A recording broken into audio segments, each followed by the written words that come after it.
With these past couple of games, and knowing you guys aren't going to bowl game, what do you feel like is kind of the mindset where you guys are playing for at this point? I feel like we just playing like for our names, for Texas A&M, just playing as competitors is what we do. Anytime we go out on the field, we got to go out there and play hard, and just leave a good product about your family, about Texas A&M, and that's what like who you are as a person. Is it frustrating at all as a defense when you're not letting them score, and but you're also on the field so much, getting back out there and just how tough is that?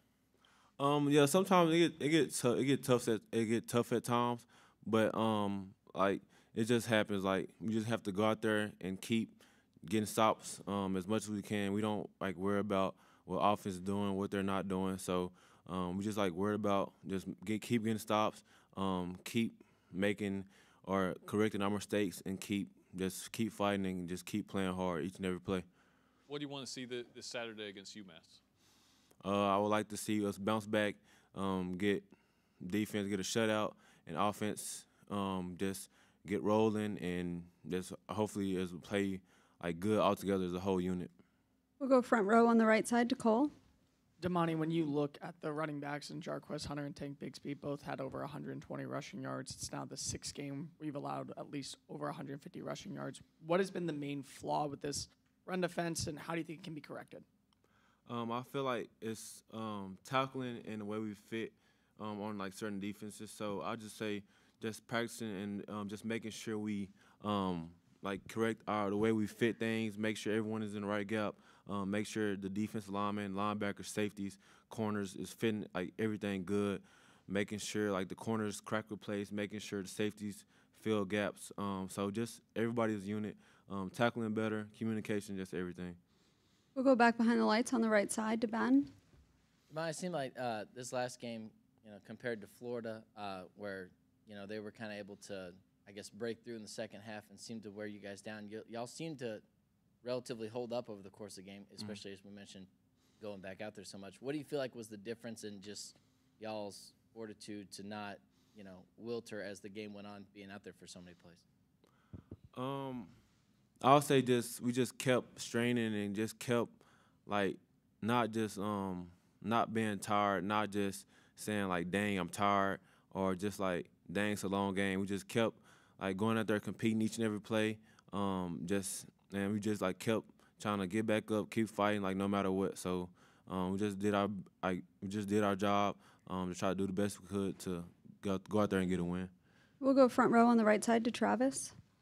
With the streak that y'all are on, is it nice to have a non-conference opponent coming up this week to kind of reset things and not have to focus on the SEC side of things? Yes, sir, definitely. We should definitely just get rolling on like all units. So hopefully we can go out there, even though UMass won't be easy. We still gonna have to go out there, play good defense, play offense really well, special teams as well. So. We just got to go out there, execute, and just play hard and practice hard this week. In past years, have you liked having the non-conference game at the end of the year? Or, if they move to a 9-game schedule in the future, would you prefer to have that extra conference game in other years past? To me, I really don't. It doesn't make a difference. I like playing, like, it doesn't make a difference to me. I like playing, like, teams just like Florida or whoever, so it doesn't matter. We'll go left side, second row to Cease. Demani, we senior day festivities on Saturday. We thought much about possibly be the end of your career here at A&M and Kyle Field, and given thoughts about coming back for even one more year, or where are you at? Yeah, I haven't really just thought about that much part. I've just been thinking about finishing the season, just playing hard and just finishing the season with my brothers and just going out there and playing hard each and every week. We'll go front row on the right side to Cole. Demani, you just said that UMass will give you guys challenges going into this game. Do you go back and look at week 2 when you faced off against Appalachian State as a reminder that any given Saturday an opponent can come into a place, regardless of the spread count, regardless of recruits and overall processes, and they can just win based off better consistent football?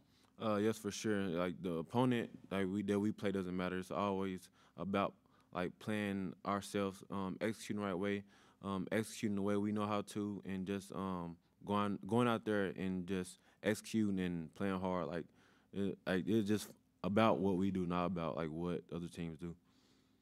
Anything else? We'll go back toward the back to Andrew.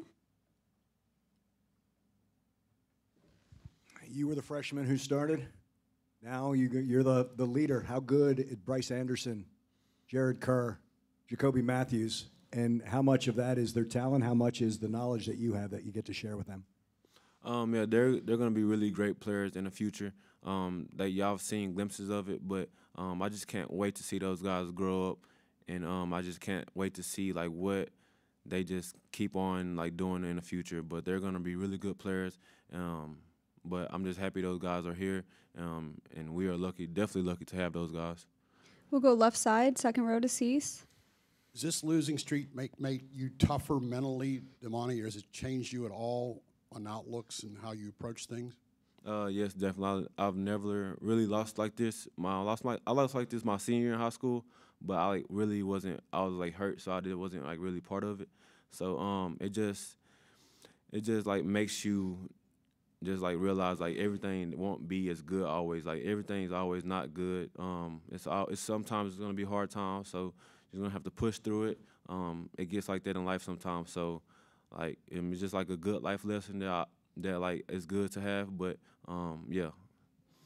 We'll go to the right side, front row to Cole, and then wrap it up with David. Demani, just two quick ones. You said that in your last year at Waxahachie, you were hurt for part of the year. What was the injury? I got hurt. I had like a meniscus injury. Okay. And then for young players who are susceptible to seeing constant change and wanting immediate results, instead of going through the process, they could be looking to enter the transfer portal. They could be looking to explore other avenues. What do you tell those young players about Texas A&M to make sure that they're bought in for the future, especially for 2023? Like no matter where you go, it's always about the process. So like don't always expect like something to happen right away. Like if you transfer like the things that you expect is going to happen won't happen. Like you always have to work. Work is always like the key to everything. So as long as you work, put in the work, grind, and just really work, like you'll get what you want. And like don't always expect like quick things to happen because things always don't go the way you expect it to. We'll go to David, second row on the right. Demani, were there signs that this year could be a struggle for you all at spring, early fall? At any point did it surprise you how it went south?